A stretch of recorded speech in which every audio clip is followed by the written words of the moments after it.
राजधानी भोपाल में ईरानी डेरा पर पुलिस की सटीक कार्रवाई के बाद हड़कंप मच गया। कार्रवाई के बाद न सिर्फ भोपाल पुलिस बल्कि देश के 6 राज्यों की पुलिस भी ईरानी गैंग से जुड़े फरार सदस्यों की तलाश में जुटी है। पुलिस की इस आपराधिक गिरोह से जुड़े लोगों की संपत्तियों की भी जानकारी जुटा रही है।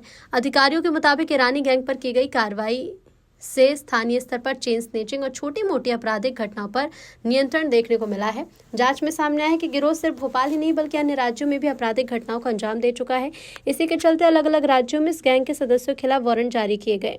पुलिस लगातार इस आपराधिक गिरोह को लेकर पड़ताल कर रही है और हर पहलू से जानकारी जुटा रही है। फरार आरोपियों तक पहुंचने के लिए टीमें बनाई गई हैं जो तकनीकी और जमीनी स्तर पर काम कर रही हैं।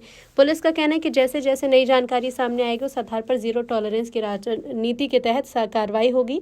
साथ ही ईरानी गैंग से जुड़े लोगों की संपत्तियों की जांच की जा रही है।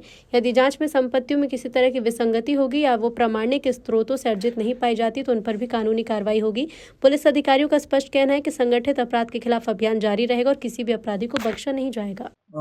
लगभग एक सप्ताह पहले हमारे द्वारा यहाँ पर अवैधानिक गतिविधियों की सूचना पर कार्रवाई की गई थी, जिसमें हमारे द्वारा कई मोबाइल फोन और वाहन जब्त करे थे, जिसमें वर्तमान में तफ्तीश में आया है कि लगभग 9 मोबाइल जो है उसमें से चोरी या स्नैचिंग के पाए गए हैं और 7 मोटरसाइकिल जो है वो चोरी या अन्य अपराध में संलिप्तता पाई गई है, जिसमें वो करी है। शेष की तफ्तीश जारी है। इसमें से मुख्यतः एक जो वाहन है वो तेलंगाना से चोरी है, बाकी के वाहन भोपाल लोकल से हैं और एक वाहन जो है बड़वानी से जो है धोखाधड़ी के अपराध में संलिप्त पाया गया है। शेष वाहनों की तफ्तीश जारी है और संभावना है कि और भी इसमें अपराध की जानकारी मिलेगी।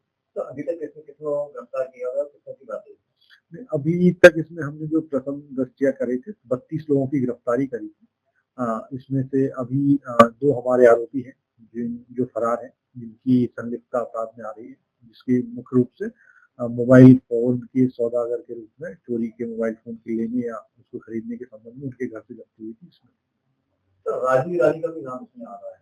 हाँ, नहीं, हमारे जो थाना में अपराध है उसमें कई आरोपी हैं जो शेष रह गए हैं, जो वांटेड हैं, जिसमें से राजू ईरानी, काला ईरानी और भी अब्बासी, ऐसे करके कई नाम हैं। तो पुलिस इनकी सूचना पर पुलिस कर रही है। जैसे ही हमें कोई सूचना मिलेगी उनकी भी शीघ्र गिरफ्तारी करेगी। जानकारी के मुताबिक उनकी गिरफ्तारी दूसरे राज्य की बताई।